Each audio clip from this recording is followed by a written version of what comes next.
Part 6, Spirit, Essential Power. Having considered spirit in its two respective modes or aspects of presence, manifesting essence, reality, actuality and of life, manifesting sentience, conation, volition, you are now invited to consider spirit in its third great mode or aspect, namely that of power, manifesting strength, energy, force. We have defined the several terms, power, strength, energy and force, in a preceding section of this book, and shall assume that you are familiar with the several shades of meaning involved in them, and which you are asked to combine in your concept of spiritual power. We hold it to be beyond question that spirit possesses strength of an infinite degree and extent, that spirit possesses that indwelling power known as energy, of an infinite degree and extent, that spirit possesses that form of power known as force, or ability to act upon other things, of an infinite degree and extent. In short, we believe it axiomatic and self-evident that spirit not only possesses infinite power, all the power there is, but also that it,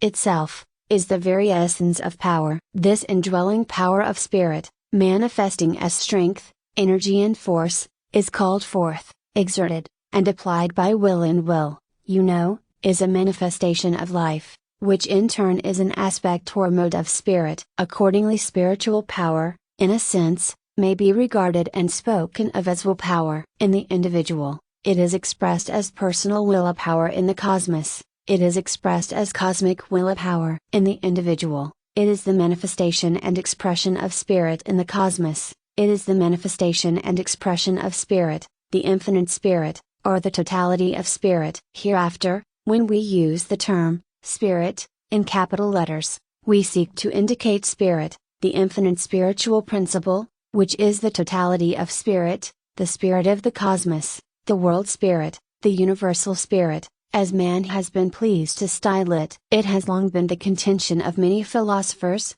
and of many scientists as well, and of certain theologians of philosophic tendencies, that all power is will power. At the last analysis, many have interpreted Herbert Spencer's infinite and eternal energy as, essentially, infinite will power, or, at least, as acting like will power. Wherever power is included or referred to in the spiritual philosophy, it means will power of some kind, form, phase, or degree. Professor Nicholas Murray Butler says, a mighty group of modern scientists believe that matter itself, in its ultimate state, may be analyzed into energy, which again is explainable only as will philosophy interprets in terms of will, the name for the only energy that consciousness knows directly, the energy which so abundantly manifests itself on every hand, in nature and in history. The dominant tendency in philosophy, powerfully supported by the results of scientific knowing, is that which sees totality as energy, which is will. Professor Fleming says,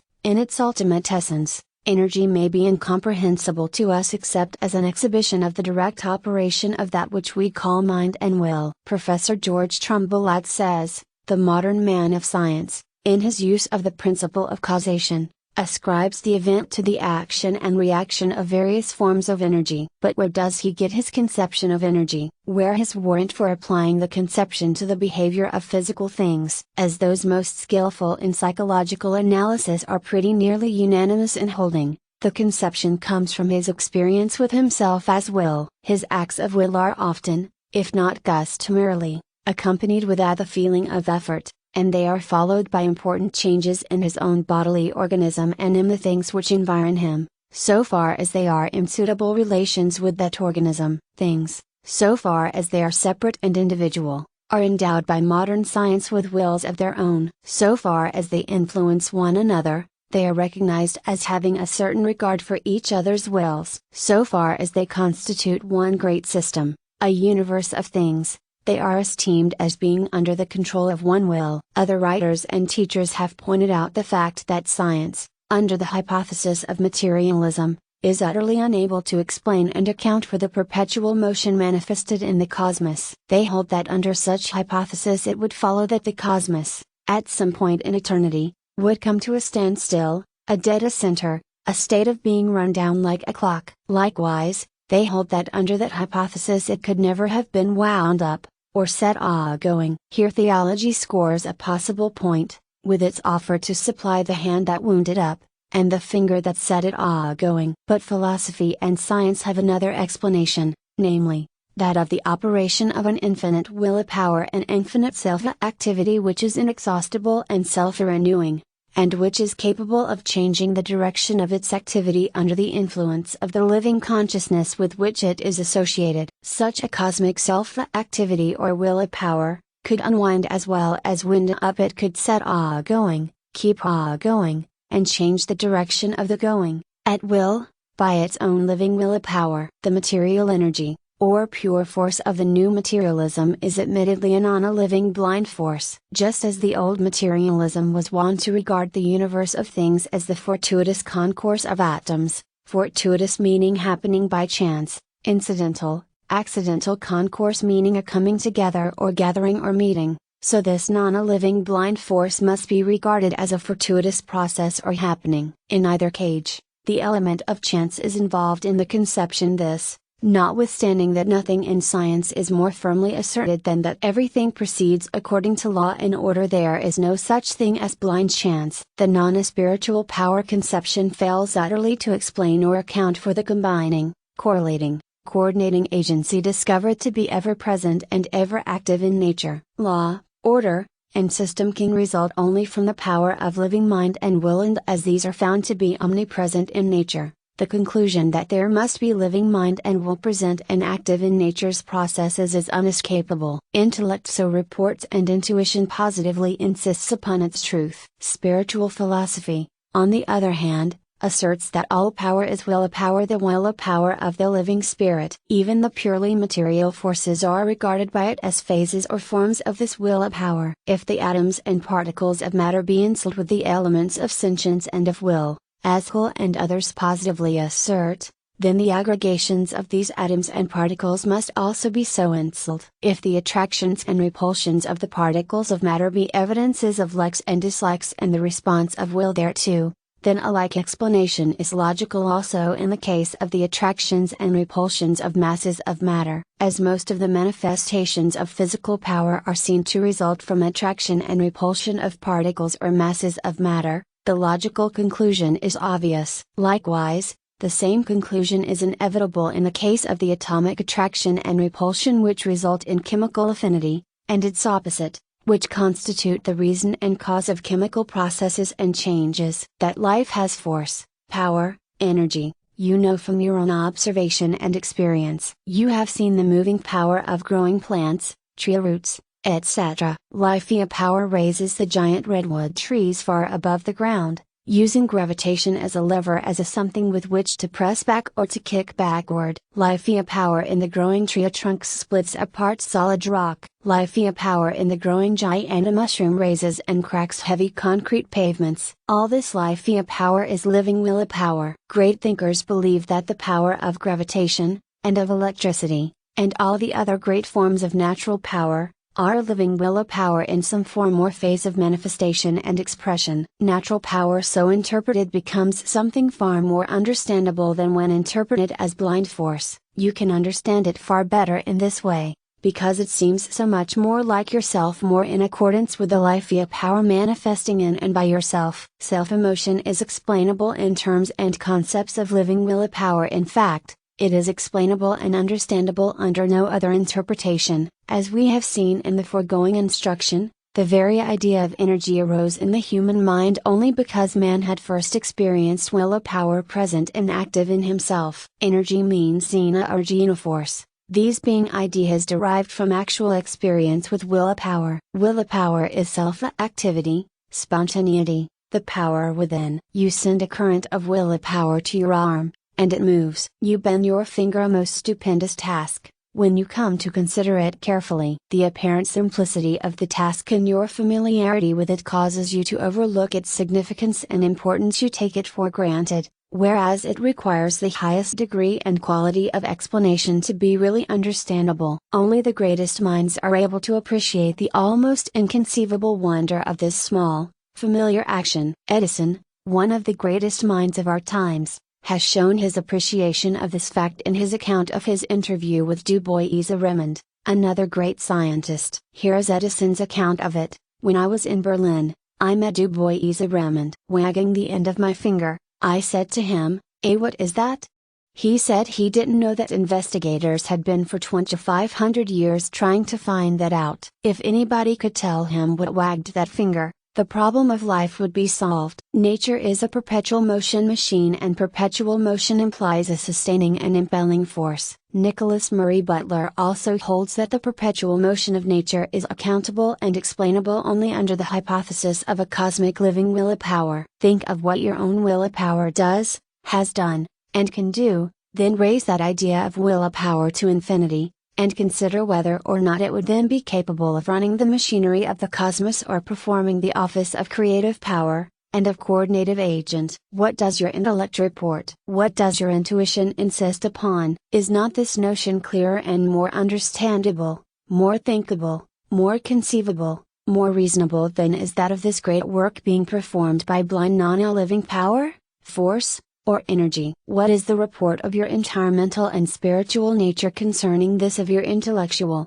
intuitional, emotional, aesthetic, ethical, and religious nature? As Professor Brown was wont to say, no one can understand the history of this belief without taking all these grounds and factors into consideration. But, objects the ancient materialism, and its offspring, material energism, how can we conceive of spirit as creating material forms, building up hard rock and crystals, hard metals and solid substances, solid, firm, hard matter? Let us answer in the proverbial Hibernian way, which is also the Socratic method, i.e., by asking another question. Let us ask the materialist or the material energist, how does your pure force or material energy create this a solid, firm, hard matter? They answer, by creating a vortex rings or a centers of disturbance in the ether or ultimate state of matter, force or energy, a work up these into more solid forms, states and conditions of matter, into electrons,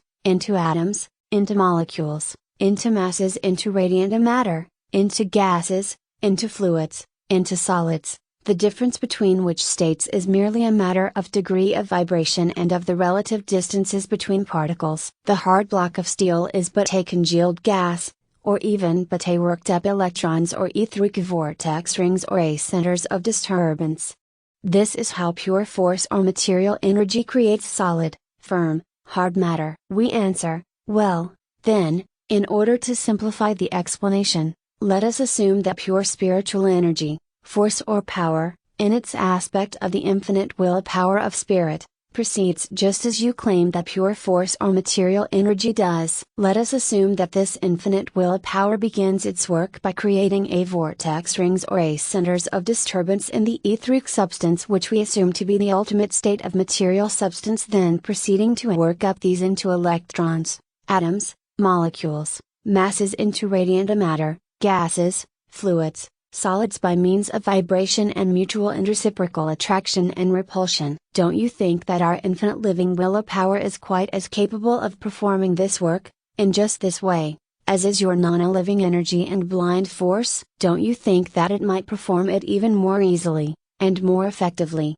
in view of the fact that it has infinite mind to guide and direct it, whereas your material energy or pure force is lifeless and mindless, and must go it blindly, by mere chance instead of by mental rule? We might then point out that life power is no novice at the task of building up solid substance. To realize this, you have but to remember that life power manufactures the hard ivory tusk and teeth of the elephant, the hard vegetable ivory nut, the weapon of the saw or the fish, the horns of the ox, the hard, firm, solid block of ebony, mahogany, rosewood, teak wood, hickory, or oak. Has the blind pure force or material energy any better products to its credit than these? There is a bone in the human body of which it is said that even the hottest coal fire will not reduce to ashes even a fire that will melt the hardest metals. Life power produced this hard bone from the elements of the food of the human being. Do you not think that, given the basic materials, it could likewise produce flint, granite, the diamond or steel, in the same way, under the proper conditions? In fact, in the light of the dawning knowledge of the livingness manifested in the processes of crystallization, life power is already seen to be doing just this kind of work. The elements of life and mind superimposed upon energy, force and power surely do not rob the latter of their power and potency, their effectiveness and their capacities. Rather, it would seem that any thoughtful intelligence would perceive that such would be a most desirable addition to the concept, serving to give it a sense and meaning which it had lacked previously. Think over this intuitive for a few moments and you will get your answer, and we feel assured that we know just what that answer will be. When you have once caught the spirit of the idea of infinite willpower, you will resent the suggestion of infinite blind force as an insult to your intelligence and as an affront to your intuitive powers of mentality. And, now, let us ask you to submit this matter of the ultimate character and nature of ultimate power to an unusual test, to a test devised by certain Oriental sages many centuries ago, several thousand years ago. In fact, these ancient sages reason among themselves as follows: if there be an ultimate and essential energy, force, or power in nature, then such must abide and be present in every individual thing in nature at the very core and kernel of the being of such thing. If it is to be found at all, it will be found there. And, so, they proceeded to search for its presence in all things at the very core and kernel of all things. First, they discovered that they could find evidences of it in the actions of every living thing, and of many things previously deemed to be non-living. Everything was perceived to act spontaneously, at times, thus manifesting a self-activity which was, at least, something like will action. But this was merely the observation of actions, and the judgment upon their source, while satisfying in a way, and to a degree, it was not conclusive nor absolutely convincing. Then, said the sages, let us look within ourselves. If it is everywhere, it must be there at the center, core, or kernel of our own being. And so they looked within themselves for it, and, lo! At the center, core, and kernel of the soul of each of themselves was found a something or somewhat which was possessed of the power of self-activity, self-emotion, spontaneity. This was what they called will-power. When they questioned this abiding power, they found that it was living and conscious. They asked it who it was, and it answered, I am I. They asked it what it was, and it answered, I am that I am. They tried to separate it from themselves, but it could not be separated from its owner, even in thought. Then, said the wise men, we have found that which is at the kernel, core and center of all things, and have found it to be the living will of the Spirit, that Spirit which is the self of all things, and of the totality of things as well. Make this test for yourself, by yourself, upon yourself. Perhaps you will find what the ancient Oriental wise men found. In fact, we are sure that you will do so. And having found this, you will have found a great secret of nature, of life, of being, of power.